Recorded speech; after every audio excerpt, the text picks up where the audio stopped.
നമസ്കാരം. മനുഷ്യ ശരീരത്തിലെ രണ്ടാമത്തെ ഏറ്റവും വലിയ അവയവമാണ് കരൾ എന്ന് പറയുന്നത്. ഇന്ന് ഒട്ടനവധി ആളുകൾ കരൾ സംബന്ധമായ അസുഖത്തിൻ്റെ പിടിയിലാണ്. എന്തുകൊണ്ടാണ് എന്ന് ചോദിച്ചു കഴിഞ്ഞാൽ ഇതൊരു സൈലൻറ്റ് ഡിസീസാണ്. It can be a silent disease and it can be a silent killer too. കാരണം ഇതിൻ്റെ അഡ്വാൻസ് സ്റ്റേജിൽ മാത്രമേ നമുക്ക് ഇതിൻ്റെ ലക്ഷണങ്ങൾ കണ്ടുകിട്ടുകയുള്ളൂ എന്നുള്ളതാണ് പ്രധാനപ്പെട്ട കാരണം. ഏതൊക്കെ തരത്തിലുള്ള കരൾ രോഗങ്ങളാണ് നമുക്ക് ഉള്ളത് എന്ന് ചോദിച്ചു കഴിഞ്ഞാൽ ഫാറ്റി ലിവറാണ് ഇതിൻ്റെ പ്രധാനപ്പെട്ട ഒന്ന് എന്ന് പറയുന്നത്. ഫാറ്റി ലിവർ എന്ന് പറയുമ്പോൾ അത് ആൽക്കഹോൾ റിലേറ്റഡ് ആയിട്ടുണ്ട്, നോൺ ആൽക്കഹോളിക് റിലേറ്റഡ് ആയിട്ടുള്ള ഫാറ്റി ലിവർ ഉണ്ട്. 30% ആളുകളിൽ ആൽക്കഹോളിക് റിലേറ്റഡ് ആയിട്ടുള്ള ഫാറ്റി ലിവർ ആണെങ്കിൽ മറ്റുള്ളവരിൽ നോൺ ആൽക്കഹോളിക് ഫാറ്റി ലിവർ ആണ്.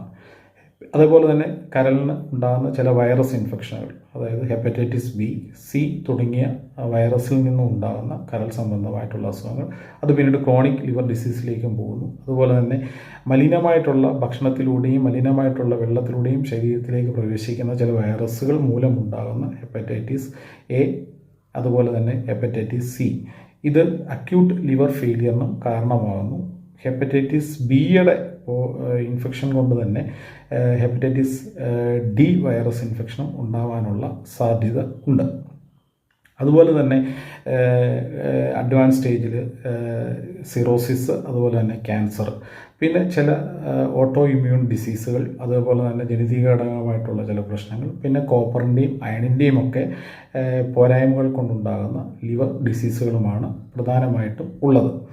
ഇതിൻ്റെ പ്രധാനപ്പെട്ട ലക്ഷണങ്ങൾ എന്ന് പറയുന്നത് അഡ്വാൻസ് സ്റ്റേജിൽ മാത്രമേ നമുക്ക് ചില ലക്ഷണങ്ങൾ ഉണ്ടാവുകയുള്ളൂ. എന്നാൽ ചിലർക്ക് മഞ്ഞപ്പിത്തമായിട്ട് വരിക, അതുപോലെ തന്നെ കാലുകളിൽ നീര് ഉണ്ടാകുക, അമിതമായ ക്ഷീണം ഉണ്ടാകുക, അതേപോലെ തന്നെ ഈ ലിവർ സിറോസിസിൻ്റെ ഒരു സ്റ്റേജിലാണ് എന്നുണ്ടെങ്കിൽ വയറ് ഊതി വീർക്കുന്ന ഒരവസ്ഥ ഉണ്ടാകുക, പിന്നെ ചിലർ രക്തം ഛർദ്ദിക്കുക, ബോധം പോവുക തുടങ്ങിയുള്ള അവസ്ഥയും ഉണ്ടാകാറുണ്ട്. നമുക്കിതെങ്ങനെ കണ്ടുപിടിക്കാം എന്ന് ചോദിച്ചു കഴിഞ്ഞാൽ നമ്മൾ ലിവർ ഫങ്ഷൻ ടെസ്റ്റ്സ് ചെയ്യുക, അതുപോലെ തന്നെ നമ്മൾ അൾട്രാസൗണ്ട് സ്കാനിങ് ചെയ്യുക, പിന്നെ ലിവർ സിറോസിസിൻ്റെയൊക്കെ അവസ്ഥയിലാണ് എന്നുണ്ടെങ്കിൽ ആൽഫ ഫീറ്റോ പ്രോട്ടീൻ, അതുപോലെ തന്നെ അത് ക്യാൻസർ ആണോ എന്നോ ഇല്ല എന്നുള്ളത് കണ്ടുപിടിക്കുവാനായിട്ടും നമുക്ക് ഉപകാരപ്പെടുന്ന ഒരു രക്തപരിശോധന കൂടിയാണ്. ഇതിൻ്റെ മുൻപ് സൂചിപ്പിച്ചതുപോലെ തന്നെ നമുക്ക് എങ്ങനെ ഇതിനെ പ്രിവെൻറ്റ് ചെയ്യാം എന്ന് ചോദിച്ചു കഴിഞ്ഞാൽ ആൽക്കഹോളിക് ഫാറ്റ് ലിവറിനെ നമുക്ക് പൂർണ്ണമായിട്ടും ഇല്ലായ്മ ചെയ്യുവാനായിട്ട് മദ്യപാനം തുടങ്ങിയുള്ള ശീലങ്ങൾ നമ്മൾ പൂർണ്ണമായിട്ടും ഒഴിവാക്കുക. അതേപോലെ തന്നെ ഈ നോൺ ആൽക്കഹോളിക് ഫാറ്റ് ലിവർ ആണ് എന്നുണ്ടെങ്കിൽ അതുണ്ടാകുന്നതിൻ്റെ പ്രധാന കാരണം എന്ന് പറയുന്നത് ജീവിതശൈലി രോഗമാണ്. നമ്മൾ കൃത്യസമയത്ത് ഭക്ഷണം കഴിക്കുക, കൊഴുപ്പ് കൂടുതൽ അടങ്ങിയിട്ടുള്ള ഭക്ഷണങ്ങൾ ഒഴിവാക്കുക, കൃത്യമായി വ്യായാമം ചെയ്യുക എന്നുള്ളതാണ് ഇതിന് പ്രധാനമായിട്ടും നമുക്ക് ഉള്ളത്. അതുപോലെ തന്നെ ഹെപ്പറ്റൈറ്റിസ് ബി എ, അതുപോലെ തന്നെയുള്ള വൈറസുകളെയൊക്കെ പ്രതിരോധിക്കുന്നതിന് വേണ്ടി ഇപ്പോൾ വാക്സിനുകൾ അവൈലബിൾ ആണ്. നമ്മൾ അതൊക്കെ എടുത്താൽ നമുക്ക് ഹെപ്പറ്റൈറ്റിസ് ബിയിൽ നിന്നൊക്കെ നമുക്ക് വളരെ ഒരു നല്ല രീതിയിലുള്ള മുക്തി നേടുവാനായിട്ട് സാധിക്കും. പിന്നീടുള്ളത് അഡ്വാൻസ് സ്റ്റേജിലുള്ള സിറോസിസ്, അതുപോലെ തന്നെ ക്യാൻസറുകളാണ്.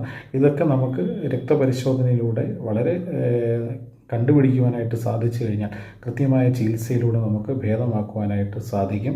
ഈ കരൾ എന്ന് പറയുന്നത് നമുക്ക് മാറ്റിവെക്കുന്ന ശസ്ത്രക്രിയ ഉൾപ്പെടെ ഇപ്പോൾ നമുക്ക് അവൈലബിൾ ആണ്. പക്ഷേ ഒരു പരിധി കഴിഞ്ഞു കഴിഞ്ഞാൽ നമുക്കിതിനെ ഒന്നും നിയന്ത്രണ വിധേയമാക്കുവാനായിട്ട് സാധിക്കുകയില്ല. ഇതുപോലെയുള്ള ലക്ഷണങ്ങളൊക്കെ ഉണ്ടെങ്കിൽ ആശുപത്രിയിൽ പോയി വേണ്ട ചികിത്സാ വിധികൾ തേടുക. ആരോഗ്യമാണ് സമ്പത്ത്. എല്ലാവർക്കും ആരോഗ്യം നിറഞ്ഞ നല്ലൊരു ശുഭദിനം ആശംസിക്കുന്നു.